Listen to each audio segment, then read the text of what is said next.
സംവിധായകനും ഛായാഗ്രാഹകനുമായ ഷാജി എൻ കരുൺ അന്തരിച്ചു. അന്ത്യം 73-ാം വയസ്സിൽ വെള്ളയമ്പലത്തെ വസതിയിൽ. JC ഡാനിയൽ പുരസ്കാരം ഏറ്റുവാങ്ങിയത് ദിവസങ്ങൾക്ക് മുൻപ്. 2010-ൽ രാജ്യം പത്മശ്രീ നൽകി ആദരിച്ചു. മലയാളിക്ക് അഭിമാനിക്കാൻ പിറവി, സ്വം, വാനപ്രസ്ഥൻ, കുട്ടിസ്രാങ്ക് എന്നീ ക്ലാസിക് ചിത്രങ്ങൾ സംവിധാനം ചെയ്തു. വിടവാങ്ങിയത് ദേശീയ അന്തർദേശീയ തലങ്ങളിൽ മലയാള സിനിമയെ അടയാളപ്പെടുത്തിയ അതുല്യ പ്രതിഭ. പൊതുദർശനം നാളെ രാവിലെ 10:30 മുതൽ ഉച്ചയ്ക്ക് 12:30 വരെ തിരുവനന്തപുരം കലാഭവനിൽ. സംസ്കാരം വൈകിട്ട് ശാന്തി കവാടത്തിൽ.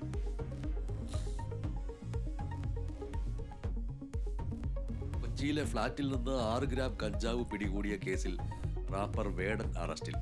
വേടൻ തൃപ്പൂണിത്തുറ ഹിൽ പാലസ് പോലീസ് കസ്റ്റഡിയിൽ. വേടന്റെ മാലയിലെ പുലിപ്പല്ലിലും അന്വേഷണം. കസ്റ്റഡിയിലെടുക്കാൻ സാധ്യതയെന്ന് വനം വകുപ്പ്. ഇടുക്കിയിൽ സർക്കാരിന്റെ 4ാം വാർഷികാഘോഷ പരിപാടിയിൽ വേടന്റെ റാപ്പ് ഷോ ഒഴിവാക്കി. ആലപ്പുഴ ഹൈബ്രിഡ് കഞ്ചാവ് കേസിൽ നടന്മാരായ ഷൈൻ ടോം ചാക്കോയെയും ശ്രീനാഥ് ഭാസിയെയും മോഡൽ സൗമ്യയെയും എക്സൈസ് ചോദ്യം ചെയ്യുന്നു.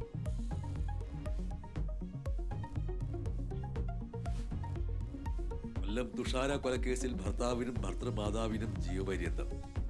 പ്രതികളായ ചന്തുലാലിനും ഗീതാലാലിക്കും ശിക്ഷ വിധിച്ചത് കൊല്ലം അഡീഷണൽ സെഷൻസ് കോടതി. 2019-ൽ സ്ത്രീധനത്തിന്റെ പേരിൽ തുഷാരയെ കൊലപ്പെടുത്തിയത് പട്ടിണിക്കിട്ട്.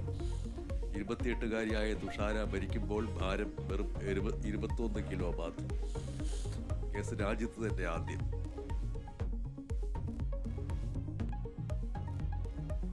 പഹൽഗാം ആക്രമണം നടത്തിയ ഭീകരരെ സുരക്ഷാസേന കണ്ടെത്തിയെന്ന് സൂചന.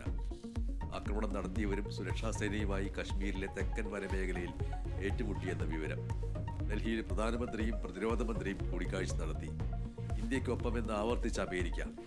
പാകിസ്ഥാന് ചൈന പിന്തുണ പ്രഖ്യാപിച്ചതിൽ കടുത്ത അതൃപ്തിയുമായി ഇന്ത്യ. അതിർത്തിയിൽ പ്രകോപനം തുടർന്ന് പാകിസ്ഥാൻ. ഫ്രാൻസിൽ നിന്ന് 26 റഫാൽ യുദ്ധവിമാനങ്ങൾ കൂടി വാങ്ങാൻ ഇന്ത്യ. 63,000 കോടിയുടെ കരാറിൽ ഇരു രാജ്യങ്ങളും ഒപ്പിട്ടു. വാങ്ങുന്നത് റഫാലിന്റെ നാവിക പതിപ്പ്. വിമാനവാഹിനിയായ INS വിക്രാന്തിൽ റഫാൽ യുദ്ധവിമാനങ്ങൾ വിന്യസിക്കും. റഫാൽ വാങ്ങുന്നത് റഷ്യൻ നിർമ്മിത മിഗ് K-29 വിമാനങ്ങൾക്ക് പകരമായി.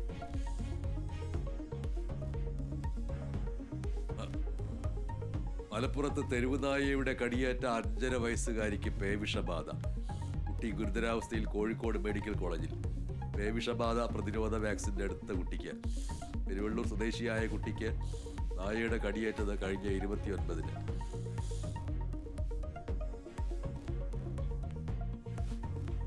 പത്മ പുരസ്കാര വിതരണം ഡൽഹിയിൽ നടന്നു.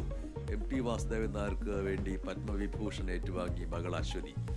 രാഷ്ട്രപതിയിൽ നിന്ന് ആദരം സ്വീകരിച്ച ഡോക്ടർ ജോസ് ചാക്കോ പെരിയപ്പുറം, PR ശ്രീജേഷ്, ഓമനക്കുട്ടി ടീച്ചർ എന്നിവരും.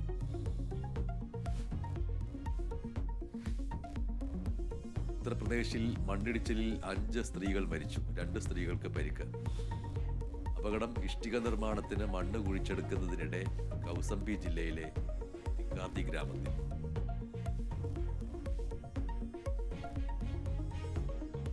യുക്രൈനിൽ മെയ് 8 മുതൽ 10 വരെ 3 ദിവസത്തെ വെടിനിർത്തൽ പ്രഖ്യാപിച്ച റഷ്യ. ഏകപക്ഷീയ പ്രഖ്യാപനം 2ാം ലോക യുദ്ധ വിജയദിനവുമായി ബന്ധപ്പെട്ട്. യുദ്ധം അവസാനിപ്പിക്കുന്നതിന് റഷ്യ തയ്യാറാവാത്തതിൽ അമേരിക്കയ്ക്ക് അതൃപ്തി.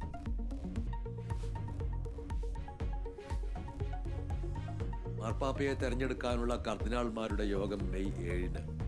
തീരുമാനം വത്തിക്കാനിൽ നടന്ന കർദിനാൾമാരുടെ യോഗത്തിൽ. വോട്ടവകാശമുള്ള 135 കർദിനാൾമാർ കോൺക്ലേവിൽ പങ്കെടുക്കും. 3-2 ഭൂരിപക്ഷം ലഭിക്കുന്നയാൾ ഫ്രാൻസിസ് മാർപ്പാപ്പയുടെ പിൻഗാമിയാവും.